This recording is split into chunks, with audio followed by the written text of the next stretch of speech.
Bonjour à tous, heureux de vous retrouver sur notre média. Nous sommes dimanche 28 août 2016 et le thème d'aujourd'hui sera présenté par l'apôtre Anastase Niamian. Il a pour titre les critères d'appréciation du comportement chrétien. Bonne écoute. Et bonjour à toutes. Soyez encore les bienvenus dans la présence de notre Seigneur. Bon retour à tous ceux qui, pour des raisons de vacances ou de travail, s'étaient déplacés et qui sont revenus.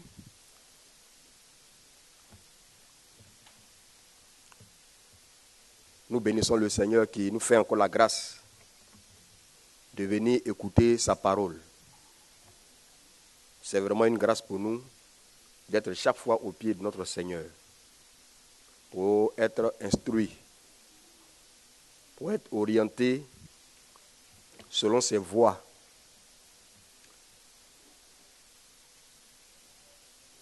Et comme depuis quelques semaines, nous sommes en train de parler de ce que c'est qu'un chrétien, de ce que le Seigneur attend de nous. Et donc dans cette dynamique de marcher vers la ressemblance du Seigneur, dans cette perspective de ressembler à Dieu, ce matin encore, je voudrais vous parler des critères d'appréciation du comportement chrétien. Les critères d'appréciation du comportement chrétien.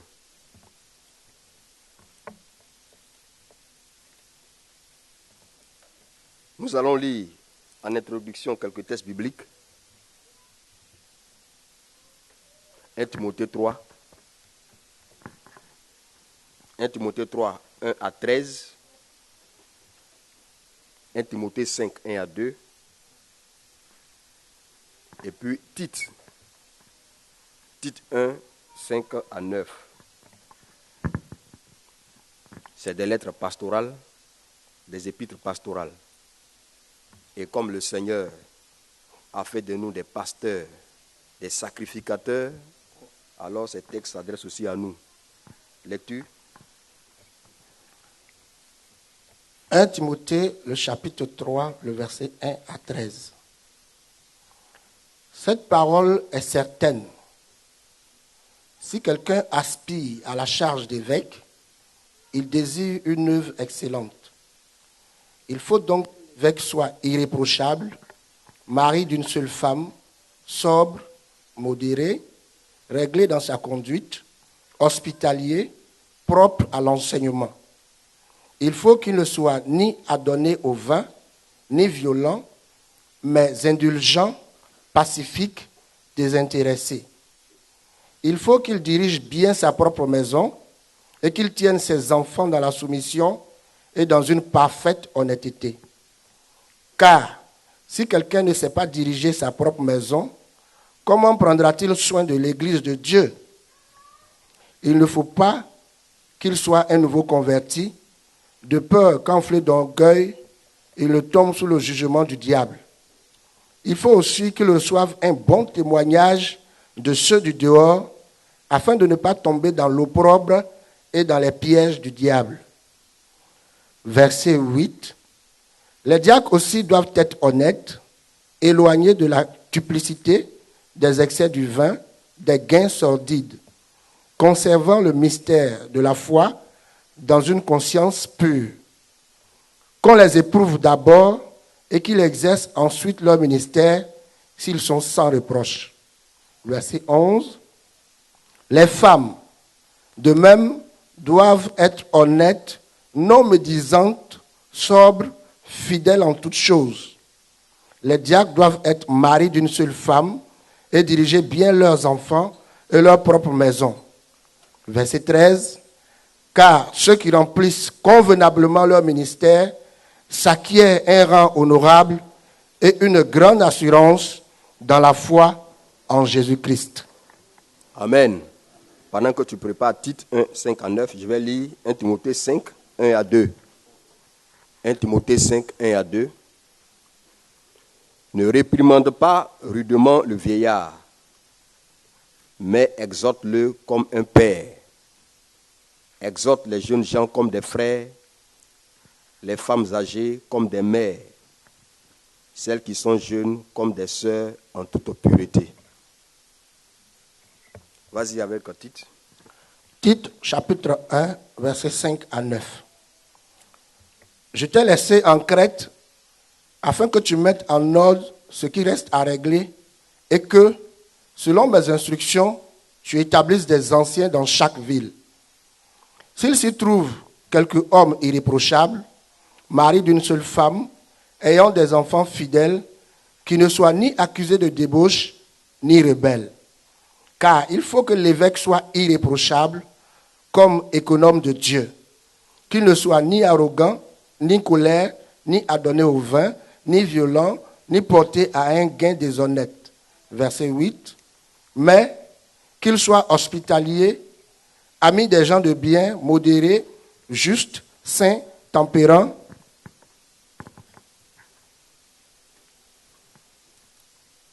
attaché à la vraie parole telle qu'elle a été enseignée, afin d'être capable d'exhorter selon la saine doctrine et de réfuter les contradicteurs. Alléluia. Alléluia. Que Dieu bénisse sa parole. Les critères d'appréciation du comportement chrétien. Nous allons dans un premier temps définir quelques termes. Nous allons définir le mot critère, le mot appréciation, le mot comportement et le mot chrétien. Pour que tous, nous soyons capables, n'est-ce pas, de comprendre ce que nous voulons dire. Alléluia. Le critère, c'est un principe. C'est un élément de référence qui permet de juger, de définir, d'évaluer ou d'analyser quelque chose. Donc, un élément de référence qui permet de juger, de définir, d'évaluer ou d'analyser quelque chose.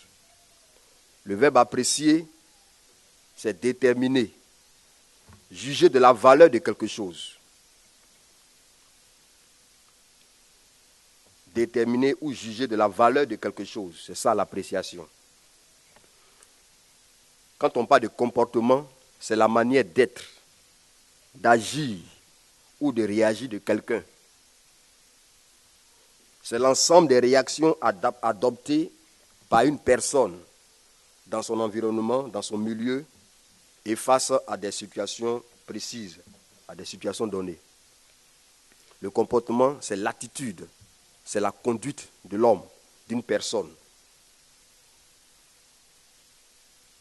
Quant au mot chrétien, je crois que le dimanche passé, le responsable Séphon nous en a parlé de long en large, n'est-ce pas?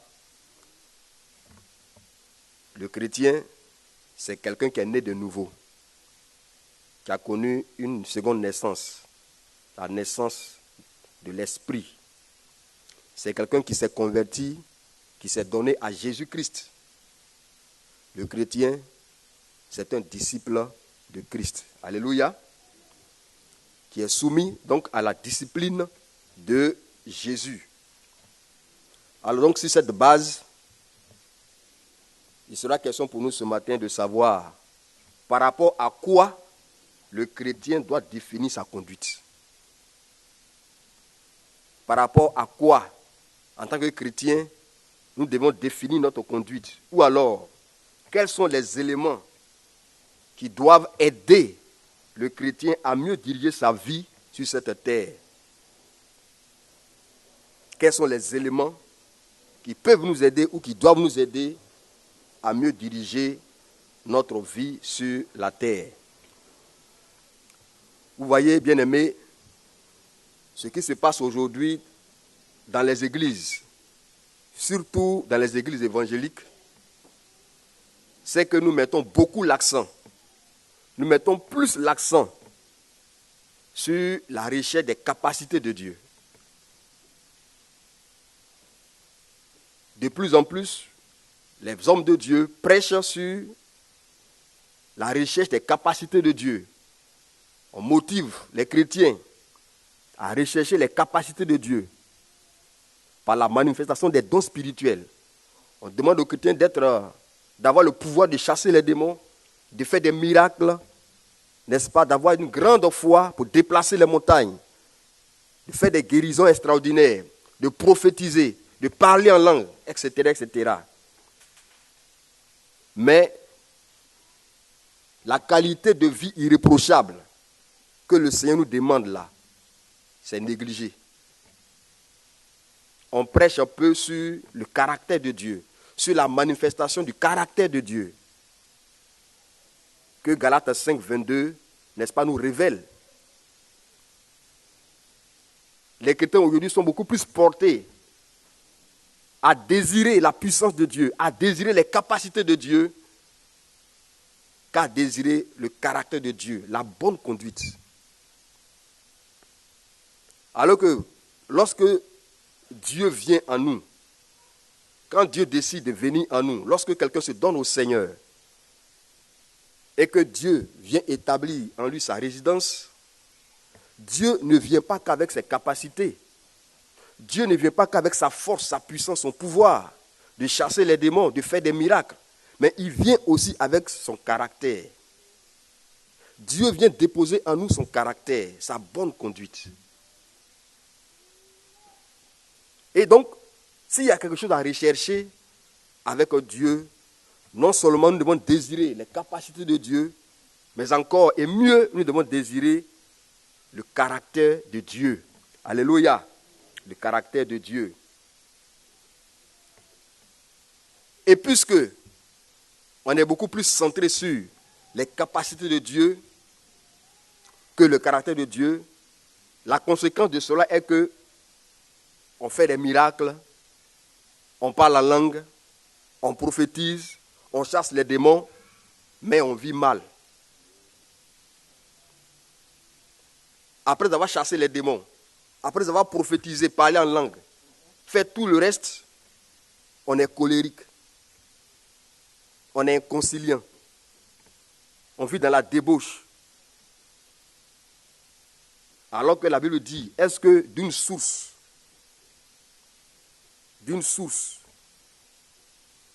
est-ce qu'une source peut faire jaillir en même temps l'eau douce et l'eau amère, l'eau salée? Pas du tout.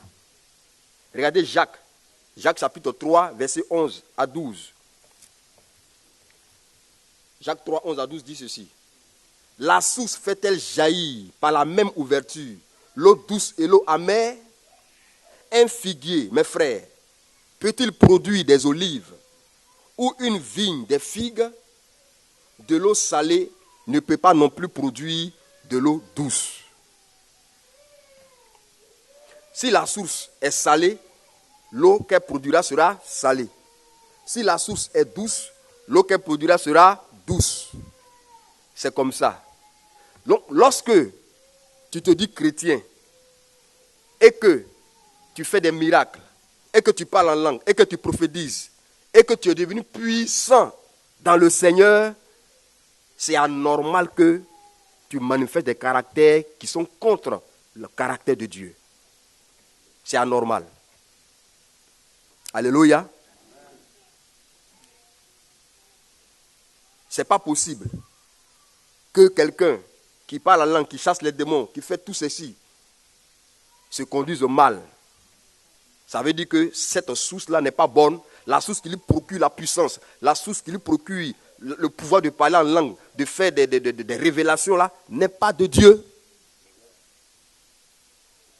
Parce que Dieu ne peut pas manifester sa puissance et puis tout à l'heure là, vivre mal. Regardez la vie de Jésus. Quand Jésus faisait des miracles, quand il chassait les démons et tout ça, est-ce qu'on le surprenait en train de faire la cour à une femme? Hein? Pas du tout. Pas du tout.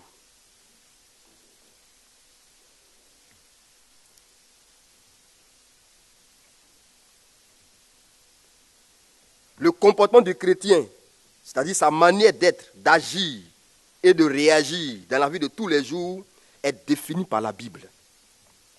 Notre comportement est défini par la Bible. La Bible est donc le fondement du comportement chrétien.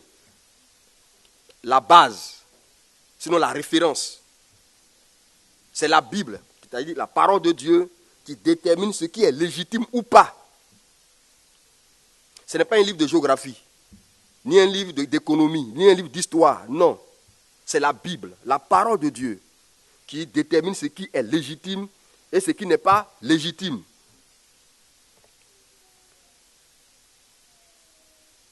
Plusieurs personnes se posent la question de savoir si la Bible exprime son accord ou son désaccord sur tous les comportements des hommes. Est-ce que dans la Bible, on peut trouver, est-ce que la Bible est claire sur les différents comportements de l'homme? Est-ce que explicitement la Bible est d'accord ou est en désaccord avec tous les comportements des hommes? Je te réponds que oui. La Bible s'exprime sur les comportements des hommes. Dans la Bible, il n'y a pas de neutralité. Dans la Bible, il n'y a pas de position neutre. La Bible, elle est soit d'accord ou elle n'est pas d'accord. Alléluia. Voilà. La Bible exprime la pensée de Dieu sur toutes les questions qui touchent à la vie de l'être humain. Puisque c'est lui qui nous a créés. Il nous connaît, il connaît notre fonctionnement. Tout comme celui qui a créé, n'est-ce pas, la marque Renault, la voiture Renault, connaît le fonctionnement de cette voiture-là. Donc, c'est lui qui crée les pièces de rechange. Il fabrique les pièces de rechange. Si tu as une voiture Renault et qu'elle a des problèmes, tu ne vas pas aller à Mercedes pour chercher ses pièces. Vrai ou faux? Est-ce que tu vas aller à Volkswagen pour chercher ses pièces? Tu vas à Renault. Pour pouvoir trouver là-bas les pièces de rechange appropriées. Et c'est cela. La Bible exprime la pensée de Dieu sur toutes les questions qui touchent à la vie de l'être humain. Même si certains choix de comportement n'y sont pas abordés de façon directe, nous devons comprendre que la Bible s'exprime parfois indirectement sur tous les sujets qui le nécessitent. Et la Bible établit des principes de vie pour nous qui sommes enfants de Dieu. La Bible a établi des principes de vie. Vous voyez un peu les 10 commandements. C'est un principe de vie que Dieu a établi pour nous les hommes. Et ces principes-là ne varient pas selon les hommes, ni selon les peuples, ni selon les nations, ni selon les continents. Les principes que Dieu a établis pour que nous chrétiens, nous puissions vivre heureux sur la terre ne varient pas d'Anastase à Wilfran. Ces mêmes principes-là sont valables pour moi et sont valables pour lui. Alléluia. Ces mêmes principes-là ne varient pas d'un pays à un autre. C'est des principes universels. Ça passe partout. C'est valable partout. Vous allez chez les Chinois, ça s'impose à eux. Vous allez chez, n'est-ce pas, les Africains, ça s'impose à eux. Les Européens, ça s'impose à eux. Les Américains, ça s'impose à eux. Il n'y a pas une Bible à part pour les Américains. Vous en avez vu? Une Bible à part pour les Américains. Même si aujourd'hui, les gens s'efforcent, n'est-ce pas, à fabriquer des Bibles selon eux. Mais il n'y a pas de Bible pour les Africains, il n'y a pas de Bible pour les Américains, ni pour les Asiatiques, ni pour les Européens. C'est la même Bible, c'est la même parole de Dieu. C'est seulement les interprétations qui changent. Sinon, c'est la même Bible.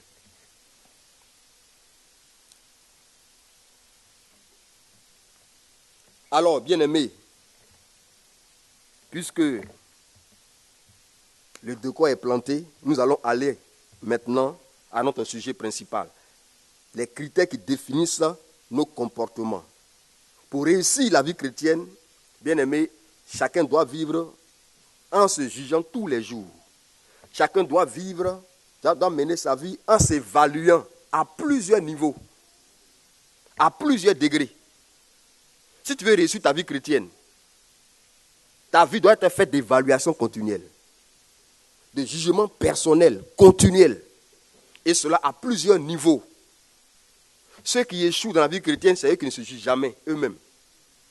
Ils ne font que juger les autres. Mais eux-mêmes ne se jugent pas. Je mens ou bien je dis vrai? Mais en tant que chrétien, tu dois être constamment en train de t'évaluer, d'évaluer ta progression. Est-ce que je progresse avec Dieu? Est-ce que je suis qu'on appelle ça stationnaire? Est-ce que je régresse? Il faut t'évaluer constamment. Et donc, cette évaluation se fait à plusieurs niveaux. D'abord, tu dois mener ta vie chrétienne par rapport à Dieu. Par rapport à Dieu. La vie que tu mènes tous les jours, tes réactions, tes actions, doivent être posées par rapport, non par rapport aux hommes, mais par rapport à Dieu. D'abord, c'est par rapport à Dieu. Tu vis par rapport à Dieu. Alléluia. Tu poses tes actions par rapport à Dieu. Tu fais tes choix quotidiens par rapport à Dieu.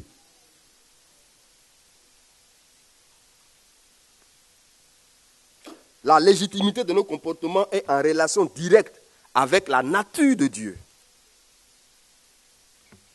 Puisque tu t'appelles chrétien, c'est-à-dire petit Christ, un petit Dieu, et tu vis pour plaire à Dieu et non à toi-même d'abord. Ce que tu dois comprendre ce matin, c'est que tu vis d'abord pour plaire à Dieu. Puisque Dieu a été le premier à t'aimer,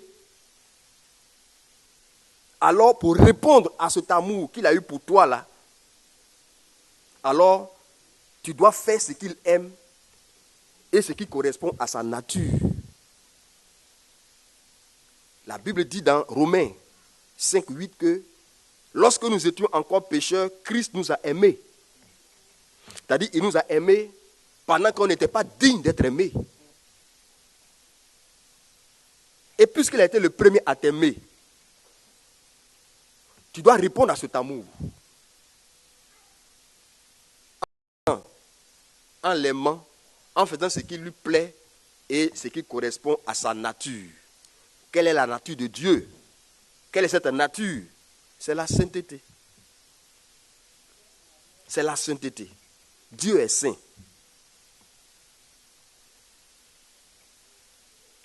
C'est pourquoi dans le Lévitique 19, verset 2, Lévitique 19, verset 2,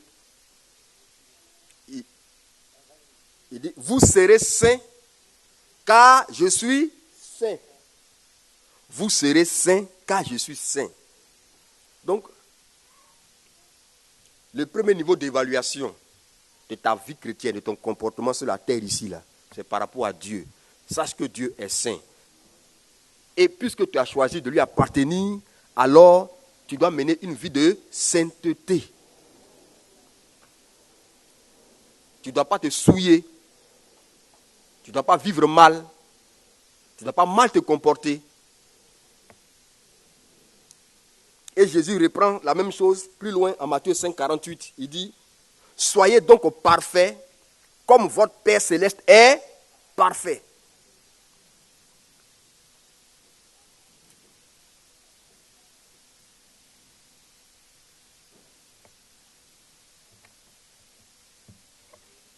Dans les béatitudes, Matthieu 5, 8.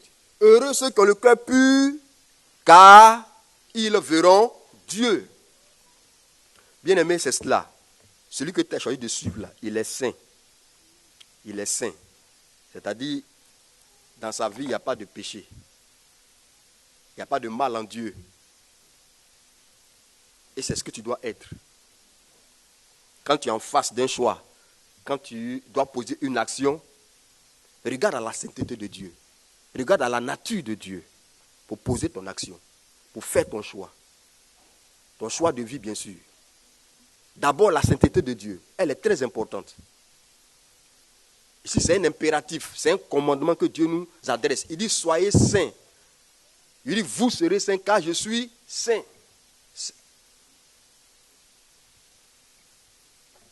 Ce n'est pas à rejeter, bien-aimé. Et dans Hébreux 12, 14, il dit quoi? Recherchez à la paix avec tous et sans laquelle personne ne verra le Seigneur. Recherchez la paix avec tous et la sanctification sans laquelle personne ne verra le Seigneur. Donc le premier critère d'appréciation de ta vie, de ton comportement, bien-aimé, se fait par rapport à Dieu, c'est par rapport à Dieu. Ton évaluation, c'est par rapport à Dieu. Si tu dois te glorifier de ta vie chrétienne, c'est par rapport à Dieu. Amen. Voilà, c'est par rapport à Dieu.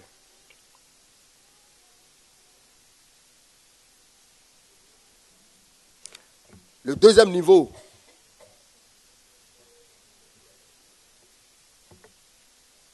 d'évaluation de ta vie, de ton comportement, c'est par rapport à toi-même. Toi-même. Par rapport à toi-même. Alléluia. Cela inclut l'examen des conséquences de tes choix sur ta propre vie. Sur ta santé, sur ton avenir.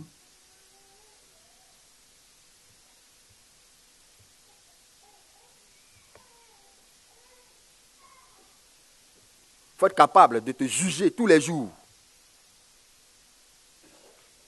Juge-toi. Pose-toi des questions. Marc 8, 36 nous dit, « Et que sert-il à un homme de gagner tout le monde s'il perd son âme ?»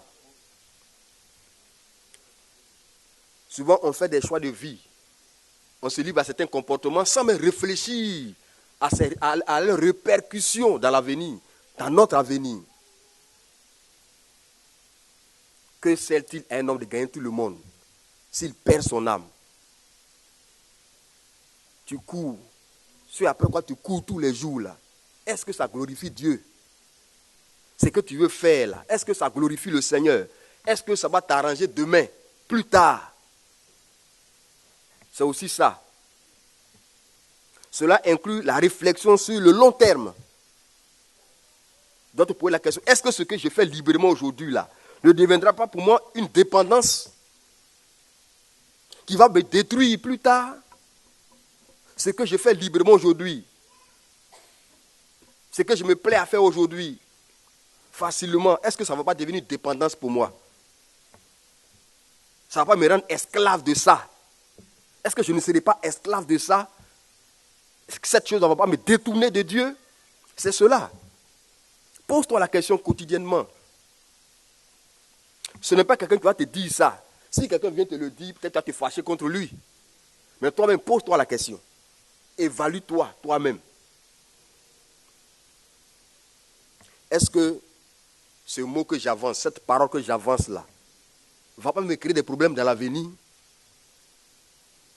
Cette attitude que j'adopte aujourd'hui là, est-ce que ça ne va pas me créer des problèmes après? Ce à quoi je suis en train de me livrer aujourd'hui, est-ce que ça n'est pas une dépendance?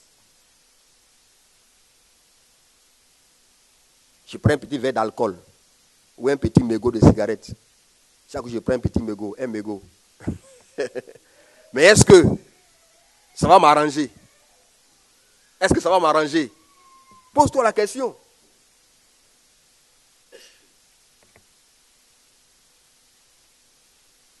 Et c'est pour ce point-là, l'apôtre Paul a dit, tout est permis, mais tout n'est pas utile.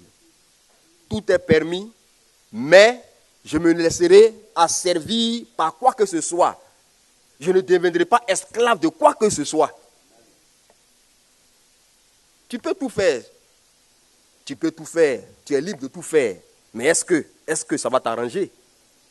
Est-ce que c'est bon pour toi? C'est cette question qu'il faut se poser chaque jour. 1 Corinthiens 6, 10. On peut lire aussi par rapport à l'examen personnel, Proverbe 3, versets 7 à 8. Lis ça, Proverbe 3, 7 à 8. Proverbe 3, 7 à 8.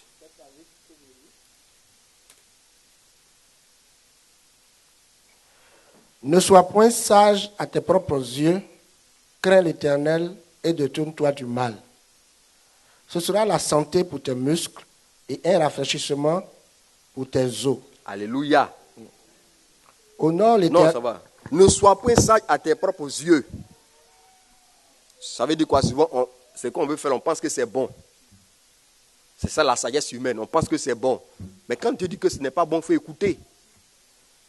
Et si tu écoutes Dieu, qu'est-ce qui va se passer? Ça sera la santé pour tes muscles. Plusieurs sont malades aujourd'hui à cause de la mauvaise vie qu'ils ont menée les années passées. Plusieurs sont dans la situation dans laquelle ils se trouvent aujourd'hui. Pourquoi? Parce qu'à cause de leurs mauvais choix du passé. N'est-ce pas vrai? Voilà. Dieu a raison. Dieu a donc raison.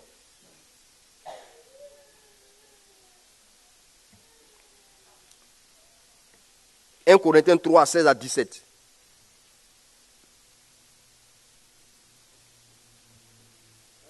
« 16 à 17.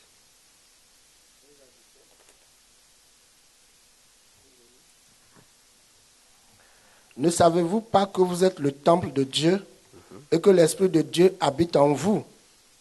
Si quelqu'un détruit le temple de Dieu, Dieu le détruira. Car le temple de Dieu est saint et c'est ce que vous êtes. » Amen. Donc tu dois comprendre que ta vie là, elle tient vraiment au Seigneur. Ta vie tient au cœur du Seigneur. Ta vie est importante aux yeux de Dieu. Il ne faut pas jouer avec ta vie, il ne faut pas maltraiter ta vie. Il ne faut pas détruire ta propre vie par des comportements qui n'honorent pas le Seigneur. Amen. Parce que ton corps est le temple de Dieu. Il faut bien tenir donc ce corps dans un état de respect qui honore vraiment le Seigneur. Donc, bien aimés, nous parlons donc des critères d'évaluation, ou bien des critères qui définissent nos comportements. Nous avons dit que pour réussir notre marche avec Dieu, il faut être en train de se juger tous les jours, de s'évaluer tous les jours par rapport d'abord à Dieu, ensuite par rapport à soi-même. Alléluia. Le troisième niveau d'évaluation, c'est par rapport à ton prochain. Par rapport au prochain. Qui est le prochain? Le prochain, c'est toute personne pour qui Jésus est mort à la croix. C'est ça, c'est lui le prochain. Tout être humain pour qui Jésus-Christ a donné sa vie à la croix, c'est lui ton prochain. Le prochain, ce n'est pas ceux qu'on connaît, seulement ceux qu'on connaît.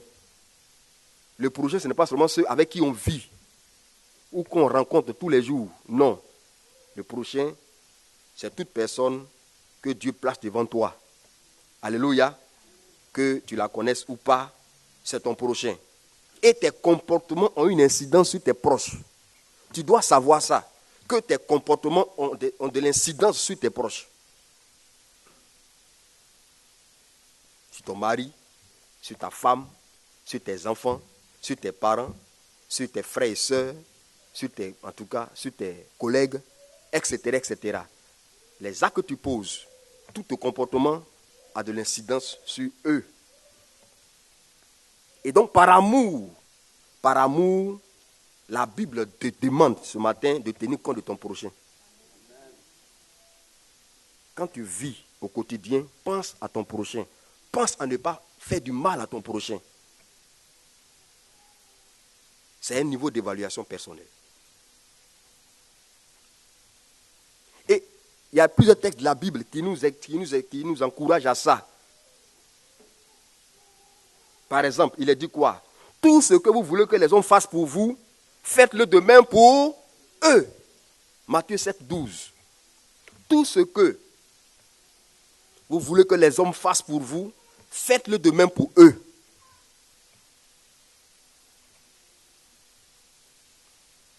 On appelle ça la loi d'or. N'est-ce pas? C'est la règle d'or. Si tu veux que les gens t'aiment, il faut les aimer. Si tu veux que les gens t'honorent, il faut les honorer. N'est-ce pas?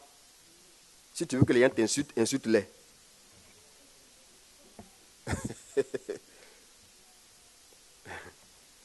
C'est ce que ça veut dire.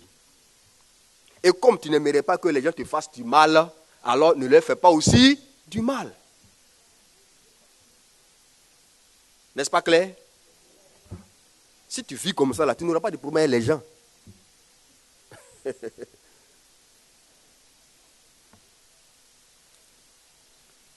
Tu aimeras ton prochain comme toi-même. Luc 10, 27.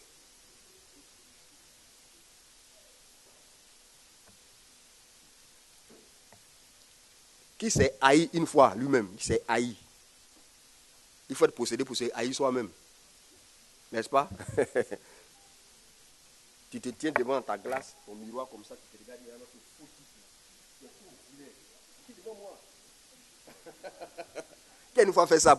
Il se regarde dans le miroir puis il s'est insulté. Qui a une fois fait ça? Non, on ne fait pas. Quand tu te mets devant le miroir là, mais non, tu t'apprécies, n'est-ce pas? Il y en a même qui ont le miroir dans les sacs tous les jours. Ils vont avec nos mamans précisément. Pour se rendre toujours belle. N'est-ce pas? C'est ça. Pour qu'on les apprécie tous les jours. Donc, comme tu aimes qu'on t'apprécie là, il faut apprécier les autres aussi. Il faut apprécier les autres.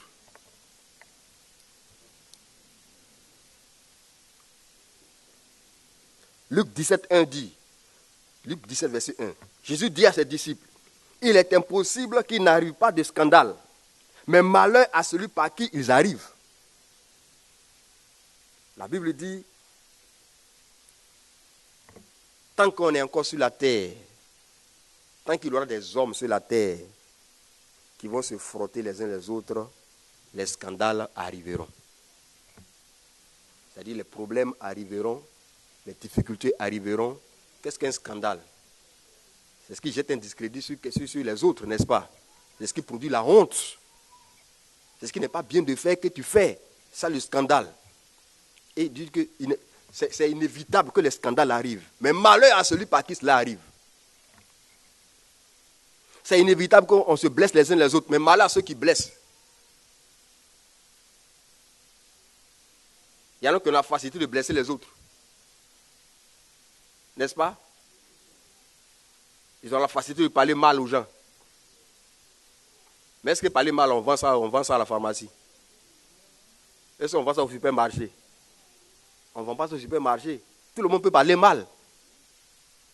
Tout le monde peut parler mal. Mais pourquoi on ne parle pas mal? Pourquoi? Parce qu'on respecte le prochain. Parce qu'on aime le prochain. On ne doit pas lui dire des saletés pour le dévaloriser. On doit plutôt le valoriser en lui adressant des paroles, n'est-ce pas, qui le mettent en joie. L'homme est fait pour être valorisé, pour lui accorder de la valeur. Il ne faut pas lui arracher de la valeur. Quand tu insultes quelqu'un, tu lui arraches de la valeur. Quand tu le méprises, tu lui arraches de la valeur.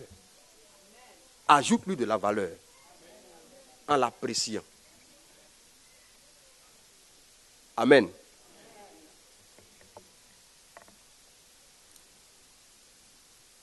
On peut continuer? Toujours par rapport au prochain, la Bible dit dans 1 Corinthiens 13, 5, l'amour ne cherche point son intérêt. L'amour ne cherche point son intérêt. Gloire à Jésus. Voilà. L'amour ne cherche pas son intérêt. L'amour cherche l'intérêt des autres en premier.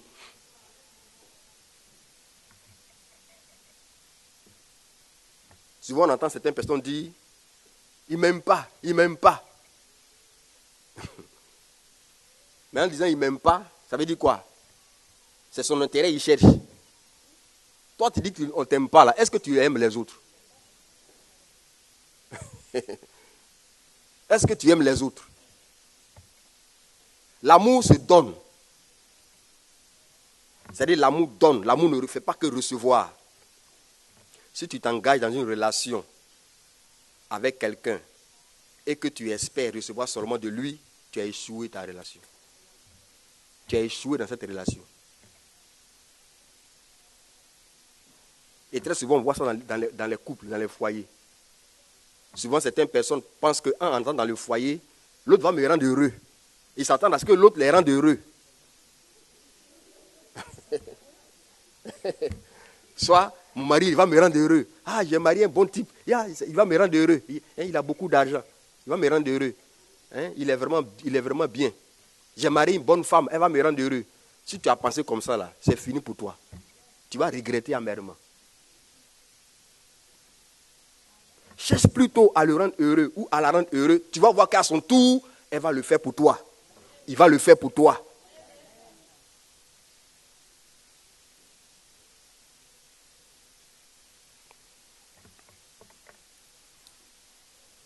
En Philippiens 2, 3 à 4, il est dit: ne faites rien par esprit de parti ou par vaine gloire, mais que l'humilité vous fasse regarder les autres comme étant au-dessus de vous-même. Que chacun de vous, au lieu de considérer ses propres intérêts, considère aussi ceux des autres. L'humilité. Face au prochain, ce que Dieu te demande, c'est l'humilité. Quel que soit ce que tu es, quel que soit ce que tu as, sois humble devant l'autre. Sois humble devant les autres. Ne regarde pas ta taille. Ne regarde pas à ta position sociale. Ne regarde pas à ton compte en banque pour te mettre au-dessus des autres. Non. Sois humble. Sois humble. Sois humble. Jésus était humble, vrai ou faux? Jésus était tellement humble qu'on le confondait à ses disciples. Ceux qui ne le connaissaient pas, ils le confondaient à ses disciples. C'est pourquoi Judas était obligé de lui dire aux gens là, de dire aux gens à qui il allait le livrer, celui à qui je vais donner un baiser là, c'est lui. Parce qu'on ne pouvait pas le reconnaître facilement. Il était confondu. Lui, le grand Dieu, qui fait des miracles extraordinaires. On ne le voit même pas, on ne le voit pas. Est-ce que vous voyez Dieu? Est-ce que vous voyez Dieu? Dieu est humble, mais pourtant c'est lui qui a créé le ciel et la terre. C'est lui qui a créé le ciel et la terre. On ne le voit même pas. C'est ça le signe de l'humilité. Si nous nous humilions, n'est-ce pas, les uns devant les autres, on va éviter beaucoup de situations, beaucoup de problèmes. Donc, il faut t'évaluer par rapport à Dieu, par rapport à toi-même, mais par rapport au prochain. Par rapport au prochain, quand tu veux parler, quand tu veux poser une action, pense au prochain. Pense au prochain. Qu'est-ce que ça va lui faire? Est-ce que ça va lui faire du bien?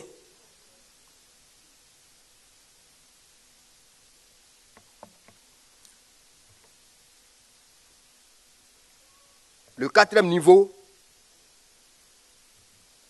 c'est par rapport au monde.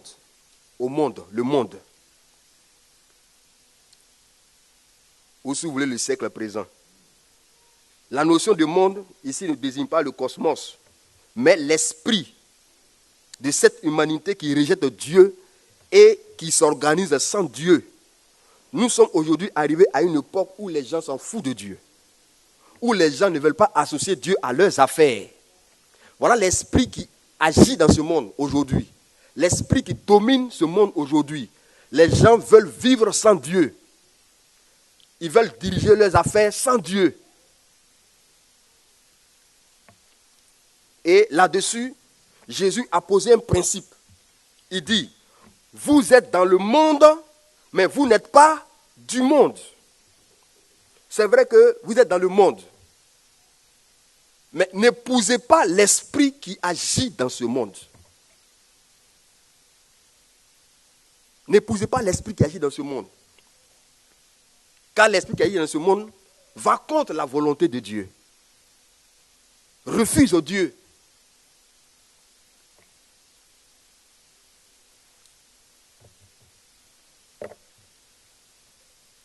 Avant même, à part les confessions religieuses, les écoles confessionnelles, on enseignait la parole de Dieu dans les écoles. Mais tout cela a été enlevé, tout cela a été ôté. Parce que les hommes veulent se diriger sans Dieu. Ils ne veulent pas de Dieu. Le chrétien n'a pas à s'adapter au monde, ni à le copier, mais plutôt à l'éclairer, à l'assainir. Parce que Jésus a dit, vous êtes le sel de la terre, vous êtes la lumière du monde. Voilà ce que tu es dans ce monde. Ce n'est pas à toi de t'associer, n'est-ce pas, à ce que les autres font, qui n'est pas bien devant Dieu. Il faut plutôt les éclairer. Jésus a dit, le Seigneur a dit à travers l'apôtre Paul, ne prenez pas part aux œuvres infructueuses des ténèbres. Mais plutôt, on doit faire quoi? On doit les condamner. Autrefois, nous étions ténèbres. Maintenant, nous sommes dans la lumière, marchons dans la lumière. Éphésiens 5, 8.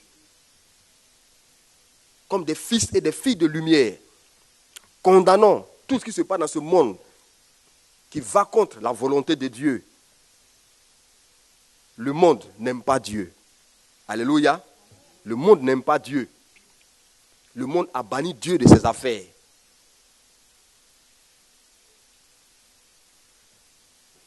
Peut-être qu'actuellement, vous ne voyez pas trop ça. Mais ça va venir petit à petit.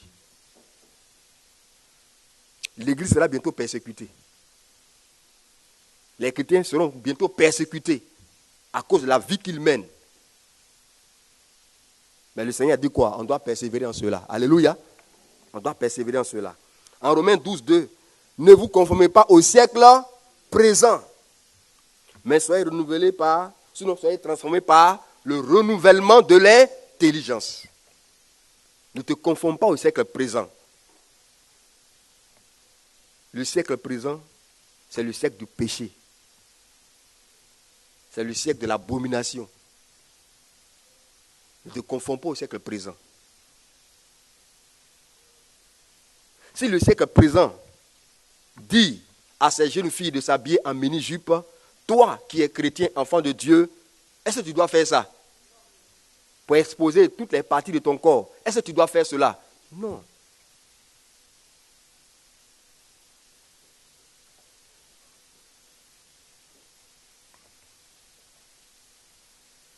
Il faut donc te juger par rapport au monde. Car le monde et ses convoitises vont passer. Mais la parole de Dieu demeure éternellement. 1 Jean 2, 15 à 17.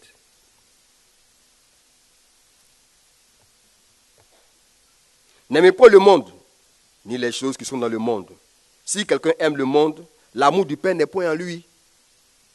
Car tout ce qui est dans le monde, la convoitise de la chair, la convoitise des yeux et l'orgueil de la vie, ne vient point du Père, mais vient du monde. Et le monde passe et sa convoitise aussi, mais celui qui fait la volonté de Dieu demeure éternellement. Ne suis pas le monde. Ne suis pas le monde.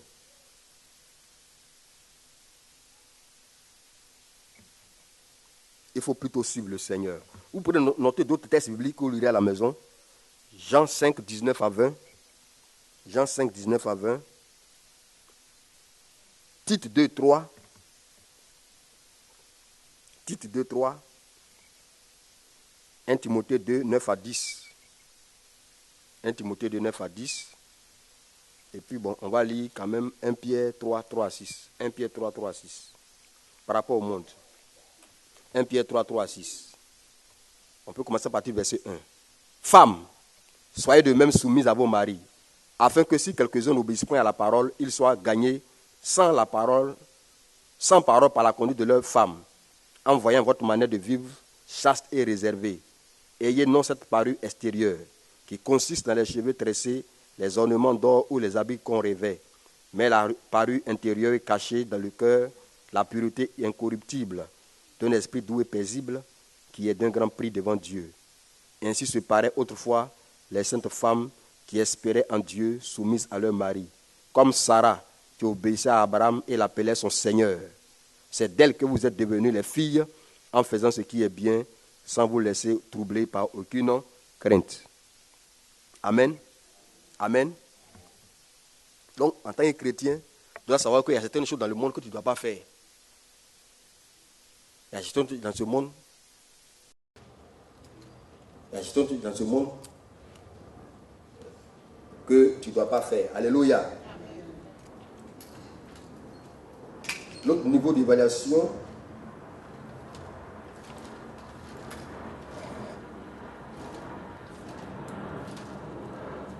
j'espère que vous suivez.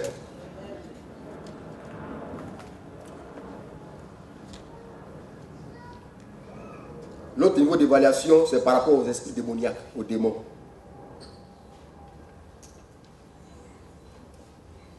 Ton comportement, tu dois le juger par rapport aussi aux démons. Satan et ses démons existent. Est-ce que vous le savez? Et ils sont au travail pour conquérir le plus grand nombre de personnes à leur cause. Quand la vers vous là, c'est une réalité. C'est une réalité. Le diable est venu pour détruire. Le diable est venu, n'est-ce pas, pour imposer son règne. Jean 10, 10 dit quoi? Le voleur ne vient que pour détruire, dérober et égorger. Alors, tout comportement qui entraîne une communion avec les démons est à proscrire.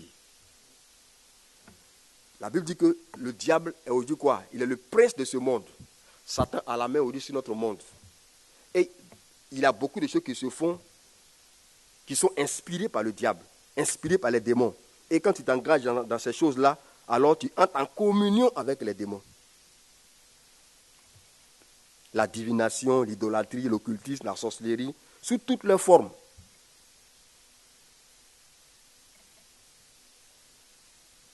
Sous toutes les formes.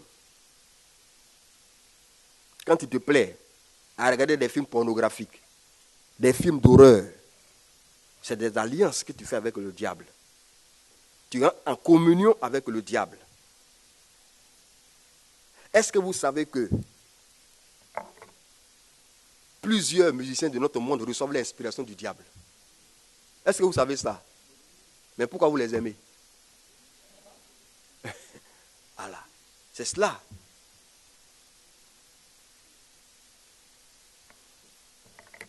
Ils reçoivent l'inspiration du diable. Et tout ce qu'ils prononcent là, c'est des malédictions sur vous. Quand tu vas à leur concert, alors tu rentres en communion avec les démons. C'est-à-dire que tu vas à un culte des démons. Il y a plein de choses qui nous mettent en relation avec les démons. Les tatouages, par exemple.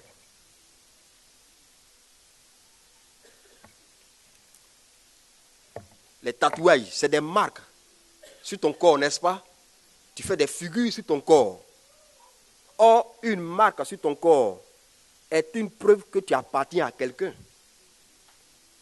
Lorsque je fais un papier, ou bien que j'écris quelque chose et que je mets dessus une marque déposée, ça veut dire que cette chose-là m'appartient. Vrai ou faux? Alors, quand tu te plais à faire des figures sur ton corps, ça veut dire que tu prouves ton appartenance à quelqu'un. Et ce quelqu'un-là, c'est qui? C'est le diable. Il y en a même qui mettent des dessins de crânes, des choses sur le corps, des dessins de serpents. Mais vous ne savez pas ce à quoi vous vous engagez. C'est terrible. Alléluia. Ne faites pas ça, n'encouragez pas vos enfants à faire ça.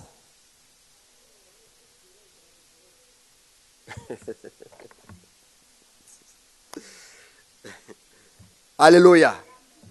Dieu veut que nous lui appartenions à lui seul. Donc c'est pourquoi il est jaloux de l'esprit qu'il a mis en nous. Donc ne va pas te faire tatouer. Voilà. C'est à la mode. Aujourd'hui, tout le monde est tatoué. Il y a des chrétiens qui veulent faire ça. Ceux qui disent chrétiens qui vont faire ça. C'est pas bien. Alléluia. C'est des marques du diable.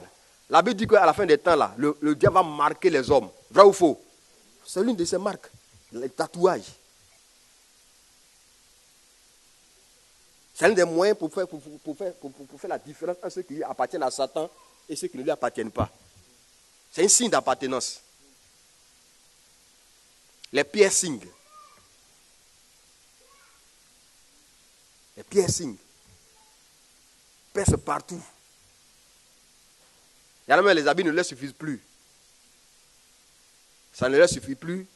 Ils sont obligés de dessiner leur corps pour faire des dessins en forme d'habits sur leur propre corps.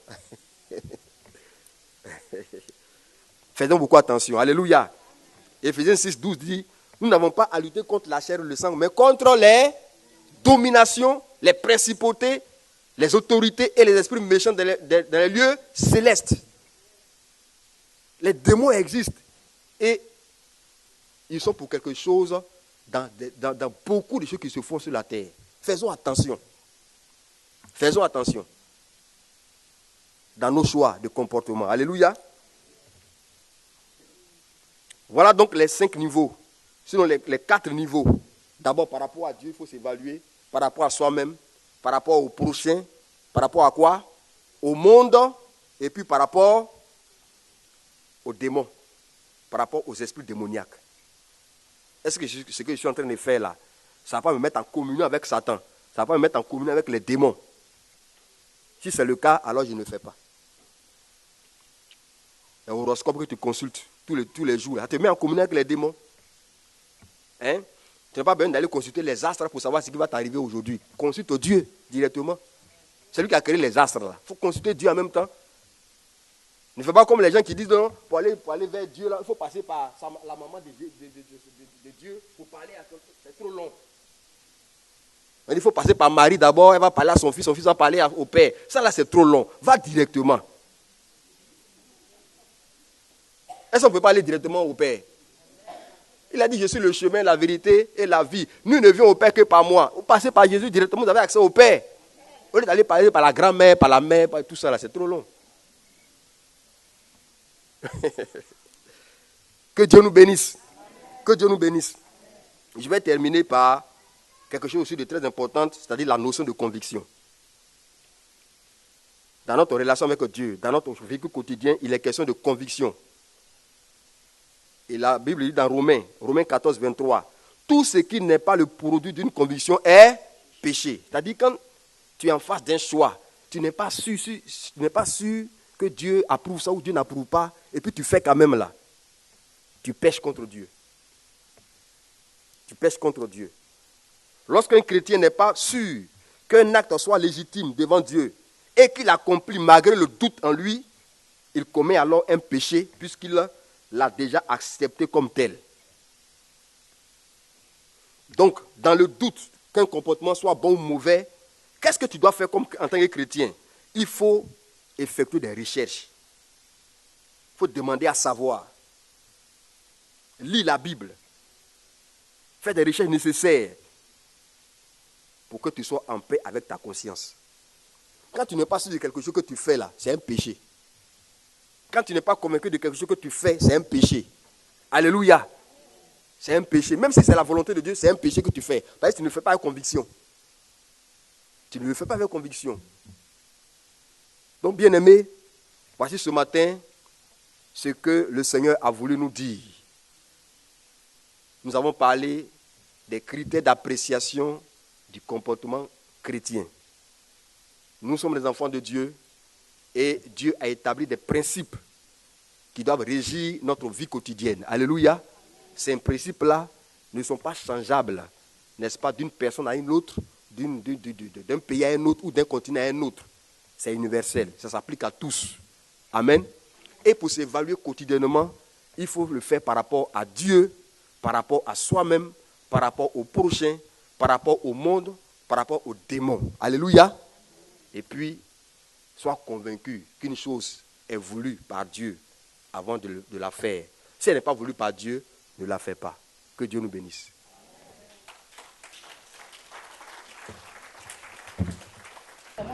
Voilà, nous espérons que vous avez pris note des différents versets qui ont été dits par l'apôtre et que chacun a pris conscience, bien sûr, de ce qu'il doit faire dans l'église.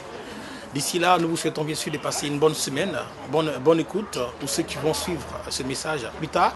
Rendez-vous la semaine prochaine et que Dieu vous bénisse. Au revoir.